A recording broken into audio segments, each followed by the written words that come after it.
What is up, YouTube?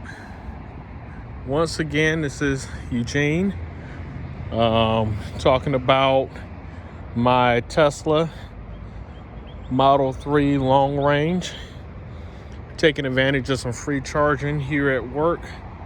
Highly recommend it.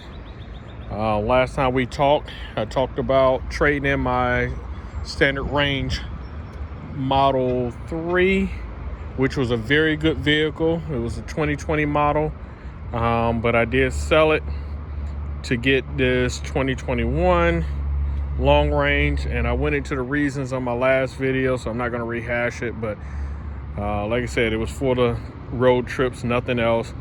I will say this one here, some of the advantages of this one is it is faster,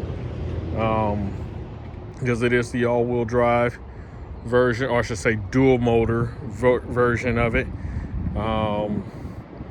And the 2021 has the chrome delete, which, if you don't know what that is, basically on my 2020 version, the door handles were chrome, the trim was chrome, the turn signal and the mirror underneath all of this was chrome, and is now black. My wife doesn't like the black. I like the black personally, but either way it looks fine.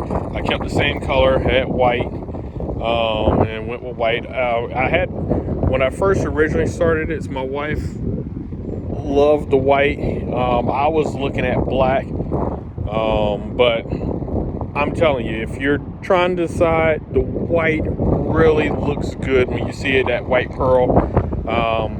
And it's, included in the price on it versus paying $1,000 to $2,000 in the color options. But the white really looks good. I also took off my aero wheels, as you can see, and put the caps on. I've seen other videos where the aero wheels will save you maybe 1 to 2%. But for the style, I'm just driving around, I'm not a real big fan of the aero wheels, so if I'm losing 1 to 2%, I'll suffer that consequence. But anyway, go into it a little bit. Like I said, I'm charging at work, and people are asking me all the time, where do you charge? How much does it cost to charge? Like I said, there are plenty of free places around. I work for local county here, Mecklenburg County, and we have charging stations. This here is a level 2 charging station that I'm at. Doesn't cost me a dime. I plug in every morning and use it. There are plenty other areas around where I live that have free charging. So since I've had my vehicles, I haven't had to pay anything. Now, I have read articles where they talk about, plugging it up at home. And I've read the reports where I think it increases your power bill by maybe 15 to 20 bucks per month, which is still pretty good. I have used the supercharger. Let me go ahead and disconnect. Well, I'll leave it for right now. But I have used the supercharger, and to fully charge, I think the most I've seen on the supercharger is maybe $9 to fully charge it. And that was on a road trip, but I didn't have to do it because the group I'm in on Facebook for local African-American Tesla drivers, I use one of their referral codes, and so I ended up getting the 1,000 free charging miles through the supercharger. So far I hadn't had to pay on the supercharger, so that's been good. But like I said, I highly, highly, highly recommend it. I'm not going to go into the whole, I've seen videos of people show you every aspect of the car. And like I said in my previous vehicle, I'm not going to ruin the movie for you guys. If you're looking to do this and you want to get it, I recommend go test drive one. That's easy to do. Do it from your phone, schedule a test drive, go take a look at it. I'm not going to go into, oh, it does this, it does that, and here's this screen, here's this button, and tips that you're missing. You'll find that on your own. It's not even all that. I think a lot of it's just clickbait from different people, and so I don't have the need to do that. I'm not relying on YouTube for revenue or anything like that. Like I said, I just talk about what I talk about and just kind of get straight to the point on it. I don't want to, talk about something else for 12 minutes and then say the last 2 minutes about what I was initially supposed to talk about. So, but the Model 3 long range is a great car. I love not having to pay for gas. Now, I say that, and I'm also a Jeep Wrangler owner. I have a Jeep Wrangler 4-door unlimited. It's a gas hog. It's a 2011 gas hog. So I know the difference. But not having to worry about oil changes, tune-ups. The only maintenance are my tires and those bad boys on the windows, these wiper blades. That's it. I don't have to worry about anything else. There's a 8-year warranty on the battery, I believe it is. 4 or 5 years regular warranty. I think it's like 50,000 miles. But I hadn't really seen too many issues with it. I've seen videos where people talk about quarter panel gaps and things of that nature. I guess I've been lucky. This car has been perfect. If you are looking to order one, I recommend stay in touch with your advisor or whoever the person is that will be. I don't know what their title is, but they'll start texting you, and a lot of times I think when I first ordered this one, what's kind of funny was I sold my Model 3 to Carvana and I placed the order for this one right after and realized, oh crap, I'm not going to have a car.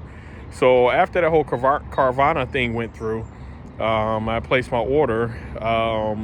The reps, I'm sorry, let me back up. After I placed my order, it told me it was going to be 7 to 11 weeks before I got my new one. Well, the rep had texted me maybe a day or two later after I did my order. And I just asked in passing, I just said, hey, by any chance, do you guys have any on your lot that's the same build that I want? And he said, give me a second, let me check. And he says, can you be here tomorrow and pick it up?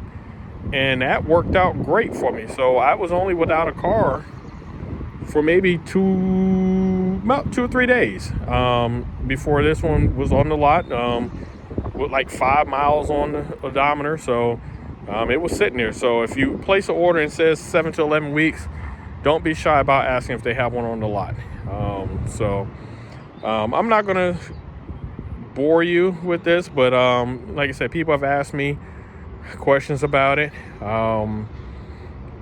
Is there much of an upgrade? The interior looks the same except for the refreshed additions that they've done with the wireless charging pad, the center console. It slides versus, it's minor. The seating is the same. Now I will say there's a difference on what you get when you go up to a long range versus the standard range plus, which wasn't a big deal for me. I didn't need some of this stuff, but it comes with the long range. So in this one, I have rear heated seats, all 3 seats you can control. The steering wheel is heated, and the sound system. There is a increase. I would say there's a subwoofer, and I think there's a few extra speakers. So it really sounds good. The other day, my wife and I were riding, and she was listening to one of her favorite songs, and she heard things in the song that she never heard. And I would say like background vocals or different instruments that, it caught us by surprise. We're like, what in the heck was that? And we were like, what is that?